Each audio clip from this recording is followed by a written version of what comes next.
I'm 23 years old and I've been able to build in the last 3 years a six-figure real estate sales business. And there's one super important thing that's helped me grow my business that I want to tell you today that is something that I had to learn the hard way.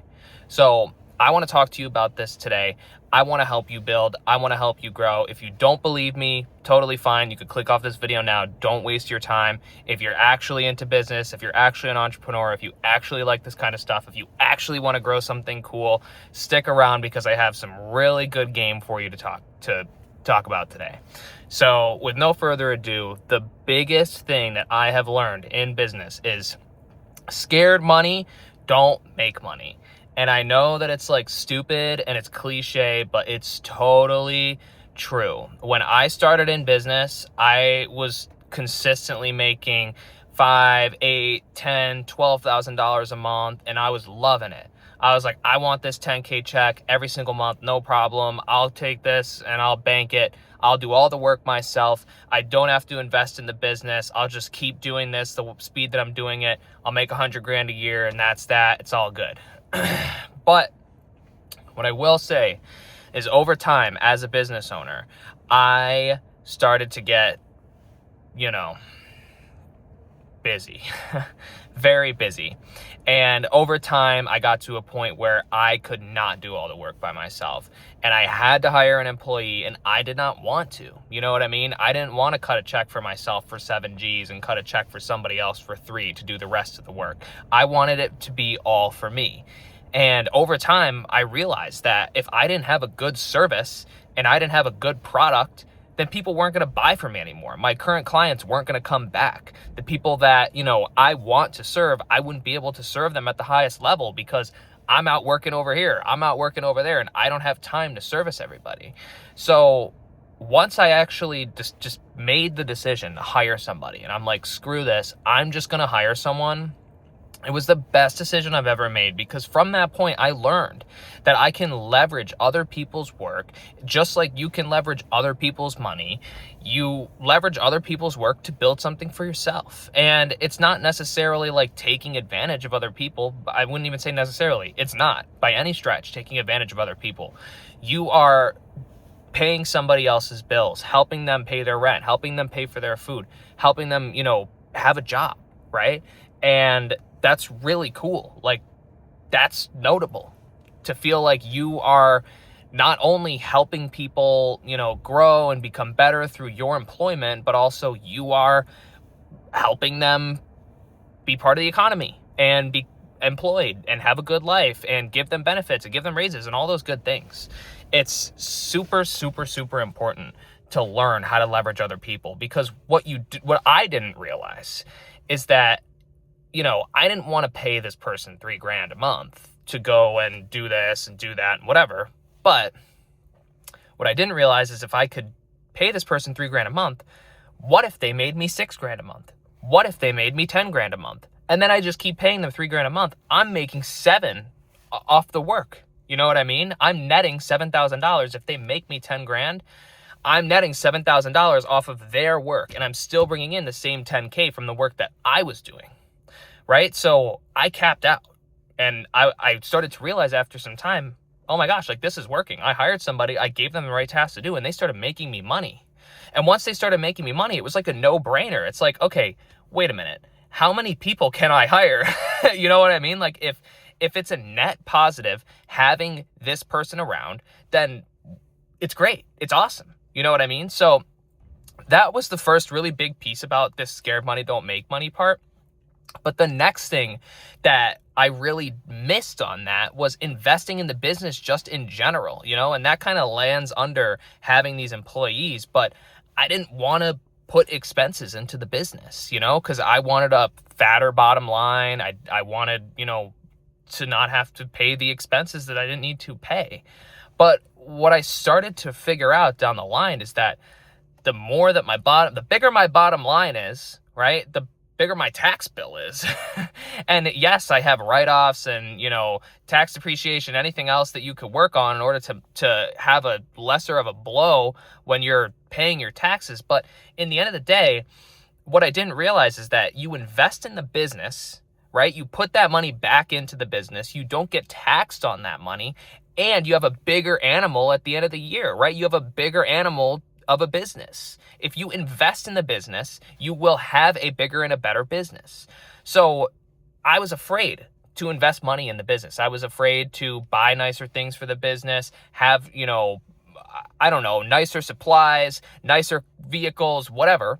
And what it comes down to is I have to invest in the business, right? Like I have to spend money to make more money. And the cool thing is over a year and a half, 2 years of doing this, I was able to get to a point where I'm like, oh, okay. If I just keep dumping money into the business gets bigger, my bottom line gets fatter, right? It's just like employees. You get the employee, you dump money into the employee, your bottom line gets fatter. You know what I mean? So you might take a hit at the beginning trying to teach the employee how to do this or trying to teach the employee how to do that, or, buying the new company vehicle and it ends up being a hit off the bat. But once you get the tax depreciation, or you have a bigger animal of a business and you have a bigger asset of a business, you know what I mean? That's what it's all about, is growing the business as an asset and trying to just keep your cash flow enough to keep yourself alive at this point, at least for me. And then in the end of the day, it's like I have a business as an asset. So like this business is going to feed me and my family for years if I just keep growing it and investing in it and hiring more employees and hiring, out to have a bigger animal of a business. So that's really what it was all about for me. And that was the thing that came up when I was like, scared money don't make money. Because if I would have just stayed at making 10 grand a month, it would be like, okay, yeah, I'm capping out right here at 10 grand a month. I'm not making anything more. Nothing's changing. 10 grand a month for the rest of my life. And I don't know about you, but my goals personally are to make 100,000 a month, 1 million a month. So I don't want to wait, And the only way to do that is to stop holding that money so close to my chest and start using that money as a soldier to work for me. So do that. If you're afraid to invest in your business and invest in yourself, you're not going to grow. You can only do so much as a single person. You can only do so much as a two-man team. You can only do so much as somebody who is holding the funds so closely to their chest that they don't want to spend it because they're afraid. So scared money does not make money. If you want to build an awesome animal asset of a business that's going to feed you and your family for your lifetime and for their lifetime, maybe for generations, this business can continue to build. Think about the Targets and the Walmarts. You can build a business like that. It will take generations, but if you start now, you build something, you invest in the business via employees and investments through more supplies and, better employees and whatever else you need to have the business be good, and you use that as write-off so you don't have to pay a huge tax bill. It's like, yes, your cash flow is lower, but you have a bigger asset. So for me, having my business, growing my business, that's an asset that creates cash flow for me. And if I can grow that asset, I could have a higher cash flow. And it's okay if the cash flow is lower at the beginning, but in the end of the day, the bigger the business, the bigger the asset, the more it's going to last for me, right? It's like kind of like having like a duplex, whatever, for 100 years, but over those 100 years, you keep refinancing and buying another duplex and refinancing and buying another duplex. It's like now you got 100 duplexes, you know what I mean? You got all these units, like this is going to feed your family for years. These rents are going to feed your family for years. And if they don't want it, they could sell it and they could take the chunk of cash that the place is worth and go and do their thing. And that's what I want my family to have too. When I pass, I want my family to be able to take my client list and sell it to somebody. You know what I mean? Take my business, take my branding, take all those things and sell it to somebody so that that person can, whatever, benefit. Or if my family wants, I want them to run the business, and enjoy the cash flow. But that's really what it comes down to. So scared money don't make money. Build an asset of a business. Don't be scared. Don't hold the money so close to your chest because you're going to get taxed on it on the end of the year. So you may as well use that money to invest in your business and hire more employees and build a bigger asset of a business. Don't make the same mistake that I did. That's my rant for today. Hopefully you got some value out of this video today. If you're an entrepreneur, business owner, and you're trying to grow something cool, this is something that I learned the hard way. I started to get to a point where people didn't want to work with me anymore, didn't want to buy my product, didn't want to use my service because I wasn't fulfilling. You know, I wasn't selling, I wasn't making it work because I was spread way too thin.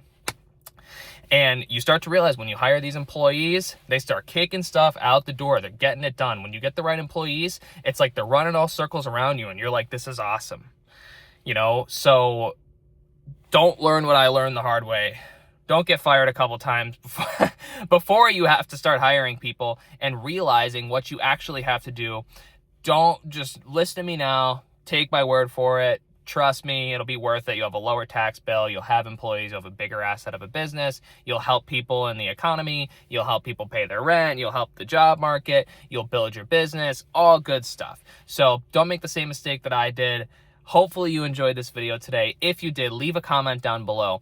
If you want to see more videos like this, please subscribe to my channel. I make new videos every single day about business, entrepreneurship, motivation, success, and all the things that I've learned in the last couple of years building a six-figure real estate sales business.